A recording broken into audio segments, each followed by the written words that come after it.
तो अब ये क्वेश्चन करने जा रहे हैं सेकंड का घ, जो कि है कि मुक्त मूलक किसे कहते हैं।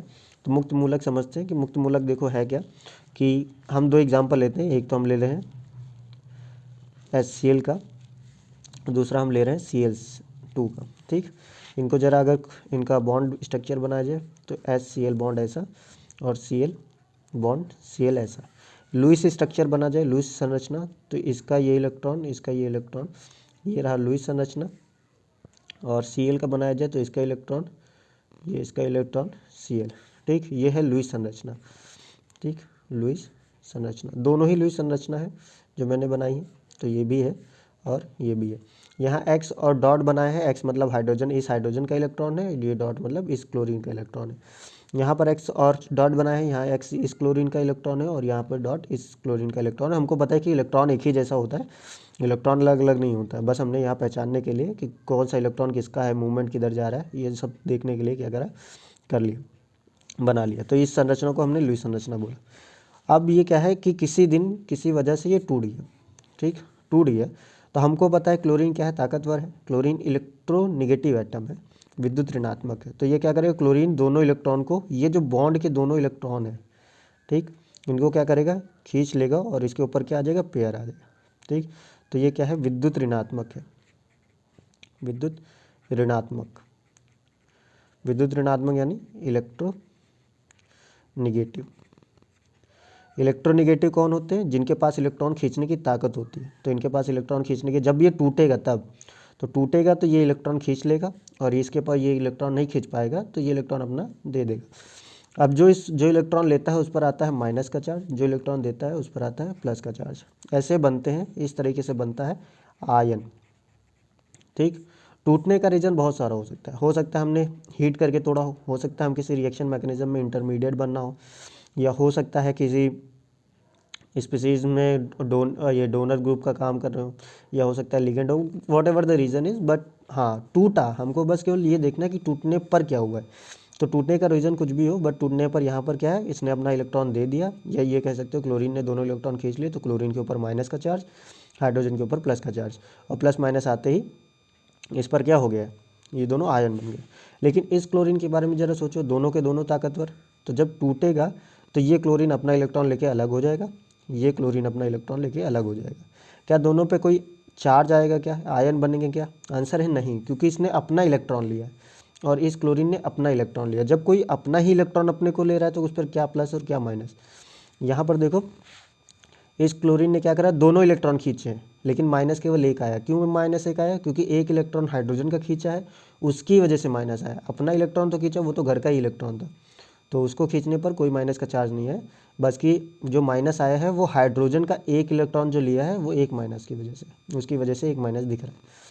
ठीक, तो क्लोरीन, वैसे क्लोरीन ने अपना इलेक्ट्रॉन लिया तो उसकी वजह से कोई माइनस प्लस नहीं आएगा, उसके ऊपर क्या, जीरो आवेश रहेगा, चार्ज। चार्ज को हम कहते हैं आवेश। इस पर भी जीरो आवेश रहेगा और इस पर भी क्या रहेगा, जीरो आवेश रहेगा। ठीक, लेकिन इसके ज़रा ऑक्टेट के बारे में पूछो तो ये बॉन्ड क्यों बना रहा था? बॉन्ड बना रहा था अष्टक की वजह से। ठीक, अष्टक नियम की वजह से। अष्टक नियम क्या कहता है कि 8 इलेक्ट्रॉन पूरे होने चाहिए। क्लोरीन के हमको पता है, क्लोरीन में क्या होता है, क्लोरीन में लास्ट में 7 इलेक्ट्रॉन होते हैं। तो वो क्या करता है, बॉन्ड बना के 8 इलेक्ट्रॉन पूरे कर लेता है। ठीक, तो यहाँ पर इसका क्या है, इसका तो जोड़ा बना हुआ है। ठीक, 8 इलेक्ट्रॉन इसके पूरे हो गए हैं, बस केवल माइनस का चार्ज है, वो किसी भी प्लस के साथ रहेगा, आराम से रह लेगा, कोई दिक्कत नहीं। लेकिन इन पर क्या है, इन पर प्लस माइनस तो नहीं है, लेकिन इनके पास इलेक्ट्रॉन ही कितने हैं, 7 इलेक्ट्रॉन है। यहाँ पर इलेक्ट्रॉन कितने, 8 इलेक्ट्रॉन है।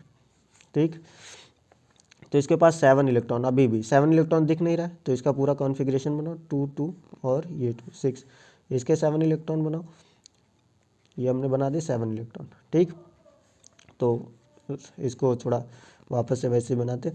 तो क्लोरीन रेड, इसी को कहते हैं मुक्त मूलक। ठीक, मुक्त मूलक। तो मुक्त मूलक जरा देखो कि कब बना, जब दो लोग भिन्न ताकत वाले थे, यानी एक विद्युत ऋणात्मक था और विद्युत ऋणात्मक कम था। तो क्या था, जो विद्युत ऋणात्मक था उसने दोनों इलेक्ट्रॉन ले लिए, उस पर माइनस आ गया, और जिसके पास नहीं थी ताकत उसने अपना इलेक्ट्रॉन दे दिया, उस पर प्लस आ गया। लेकिन जब दोनों के दोनों ताकतवर थे तो दोनों के दोनों अपना अपना इलेक्ट्रॉन लेकर के अलग अलग हो गए।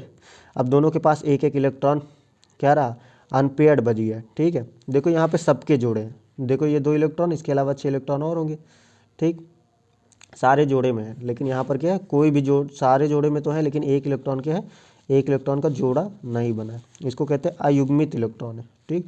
तो मुक्त मूलक में क्या होता है, अयुग्मित इलेक्ट्रॉन होते हैं, मुक्त मूलक में अयुग्मित इलेक्ट्रॉन होते हैं, ठीक है। इसके साथ साथ एक और वर्ड कि अयुग्मित इलेक्ट्रॉन समझ गए कि इसका जोड़ा नहीं बना है, इसका जोड़ा नहीं बना है, इसलिए यह अयुग्मित इलेक्ट्रॉन है, पहली बात।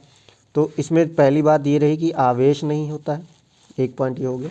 दूसरा पॉइंट क्या रहा, दूसरा पॉइंट ये रहा कि अयुग्मित इलेक्ट्रॉन होते हैं। तीसरा, होमोलिटिक फिजन होता है, होमोलिटिक, होमोलिटिक का मतलब क्या, होमो मतलब होता है बराबर,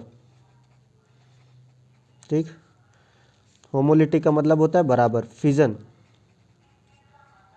फिजन मतलब होता है टूटना, टूटना, बस इतनी सी बात, बराबर से टूटते हैं। तो ये तीसरा पॉइंट है कि इसमें होमोलिटिक फिजन रहता है, बराबर से टूटते हैं। अब इसकी एक बार थ्योरी देख लेते हैं, थ्योरी से पहले एक बार फिर से, कि जब दो ताकत अलग अलग होगी तो एक के पास माइनस आएगा, एक के पास प्लस आएगा, लेकिन जब दोनों की ताकत बराबर होगी तो दोनों अपना अपना इलेक्ट्रॉन लेकर के जाएंगे, किसी के पास भी प्लस माइनस नहीं आएगा, लेकिन उनका जोड़ा, इलेक्ट्रॉन का जोड़ा पूरा नहीं होगा, और उसकी वजह से उसमें क्या होगा, जो जो मूलक बनेंगे, जो मूलक मिलेंगे, मुक्त मूलक कहलाएंगे, ठीक है। जो भी एटम बनेगा उसको मुक्त मूलक हम कहेंगे, और ये जो जिसकी वजह से बनता है उसको होमोलिटिक फिजन कहते हैं, और ये जो होता है इसको कहते हैं हेट्रोलिटिक फिजन, ठीक। यहाँ जो हो रहा है हेट्रोलिटिक, हेट्रोलिटिक फिजन, ठीक। हेट्रोलिटिक का मतलब है कि दो अलग अलग ताकतें आपस में टूट रही हैं, और यहाँ पर होमोलिटिक मतलब बराबरी से टूट रही हैं। इसके बाद चलते हैं थ्योरी पर। तो मुक्त मूलक की खोज पेनेट व हॉब्स ने की थी, ये साइंटिस्ट के नेम है। इनके अनुसार वे विद्युत उदासीन परमाणु जिनके पास एक अयुग्मित इलेक्ट्रॉन होता है मुक्त मूलक कहलाते हैं। विद्युत उदासीन होने का मतलब क्या है, इनके ऊपर कोई चार्ज प्लस माइनस नहीं होता है। अयुग्मित इलेक्ट्रॉन इसलिए होते हैं क्योंकि दोनों के दोनों अपना अपना एक एक इलेक्ट्रॉन लेकर चले जाते हैं, तो एक एक इलेक्ट्रॉन बचता है, मुक्त मूलक कहलाते हैं। तथा मुक्त मूलक अयुग्मित इलेक्ट्रॉन को एक बिंदु डॉट से प्रदर्शित करते हैं, जैसा कि फिगर में देख सकते हो आप। और मुक्त मूलक हमेशा होमोलिटिक विदलन के फलस्वरूप होते हैं। विदलन मतलब फिजन, वही टूटना, होमोलिटन मतलब बराबर से टूटते हैं। तो अभी मुक्त मूलक के लक्षण देखते हैं। तो मुक्त मूलक का पहला लक्षण है कि मुक्त मूलक विद्युत उदासीन होते हैं। विद्युत उदासीन होने का मतलब है कि उन पर कोई प्लस माइनस नहीं है, ठीक। मुक्त मूलक एक अयुग्मित इलेक्ट्रॉन होता है। तो हमने देखा है कि क्लोरीन पर क्या होता है, एक इलेक्ट्रॉन मिलता है, और दूसरे क्लोरीन पर भी एक इलेक्ट्रॉन रहता है, ठीक। मुक्त मूलक बहुत अस्थायी तथा अतिक्रियाशील होते हैं। अस्थायी क्यों होने, सभी के सब चाहते हैं कि उनमें जोड़ा बने, ठीक, जोड़े के इलेक्ट्रॉन चाहते हैं बनाना, ठीक। लेकिन जिनके पास जोड़ा इलेक्ट्रॉन नहीं है तो वो क्या करेंगे, पेयरिंग करने की कोशिश करेंगे, और वो बहुत रैपिड होता है, ठीक है। कि किसी के ऊपर प्लस माइनस बन गया है तो उतना दिक्कत उसको नहीं है जितना कि इसके जोड़े को है। अगर ये जोड़ा नहीं बना है तो इसको दिक्कत रहेगी, हमेशा ये रिएक्शन करेगा ही करेगा। अतिक्रियाशील इसी वजह से बहुत ज़्यादा क्रियाशील होते हैं, क्योंकि इसको जोड़ा बनाना ही बनाना है अपने इलेक्ट्रॉन का। और ये केवल इसी क्लोरीन के लिए नहीं, किसी के लिए भी, सभी रेडिकल्स जो बनेंगे यानी कि मुक्त मूलक बनेंगे। अनुचुंबकीय, अनुचुंबकीय मतलब क्या, अगर एक इलेक्ट्रॉन बनना हुआ है, ठीक, जोड़ा नहीं, जोड़े में इलेक्ट्रॉन नहीं है, अगर इलेक्ट्रॉन एक सिंगल इलेक्ट्रॉन है तो वो अनुचुंबकीय गुण उसमें होता ही होता है, चाहे यहाँ पर हो चाहे कहीं पर। यानी कि अगर किसी के पास 8 इलेक्ट्रॉन है, ठीक, और किसी के पास 9 इलेक्ट्रॉन है, और किसी के पास 10 इलेक्ट्रॉन है, ठीक, तो जिसके पास 8 इलेक्ट्रॉन होंगे, 10 इलेक्ट्रॉन होंगे, उसकी चिंता हमको नहीं करनी है, उसका तो इलेक्ट्रॉनिक कॉन्फ़िगरेशन करके हम देखेंगे बाद में। लेकिन 9 इलेक्ट्रॉन होगा तो उसका तो कंफर्म है कि अनुचुंबकीय होगा ही होगा, क्योंकि 8, 4 के तो जोड़े बन जाएगा, 4 दूनी 8, लेकिन एक इलेक्ट्रॉन बचेगा ही बचेगा, चाहे जैसे रखो। इनका जीवन काल बहुत कम होता है, जीवन काल कम होता है क्योंकि क्रियाशील बहुत होते हैं, जो जल्दी जितना जल्दी रिएक्शन करेंगे तो उतने कम पाए जाएंगे, क्योंकि वो रिएक्शन करके कुछ ना कुछ बना लेंगे, ठीक। और फिर उसके बाद लास्ट है मुक्त मूलक का निर्माण जो होता है समांगी विदलन से होता है। समांगी मतलब होमोलिटिक, ठीक, होमोलिटिक विदलन से होता है। Thank you.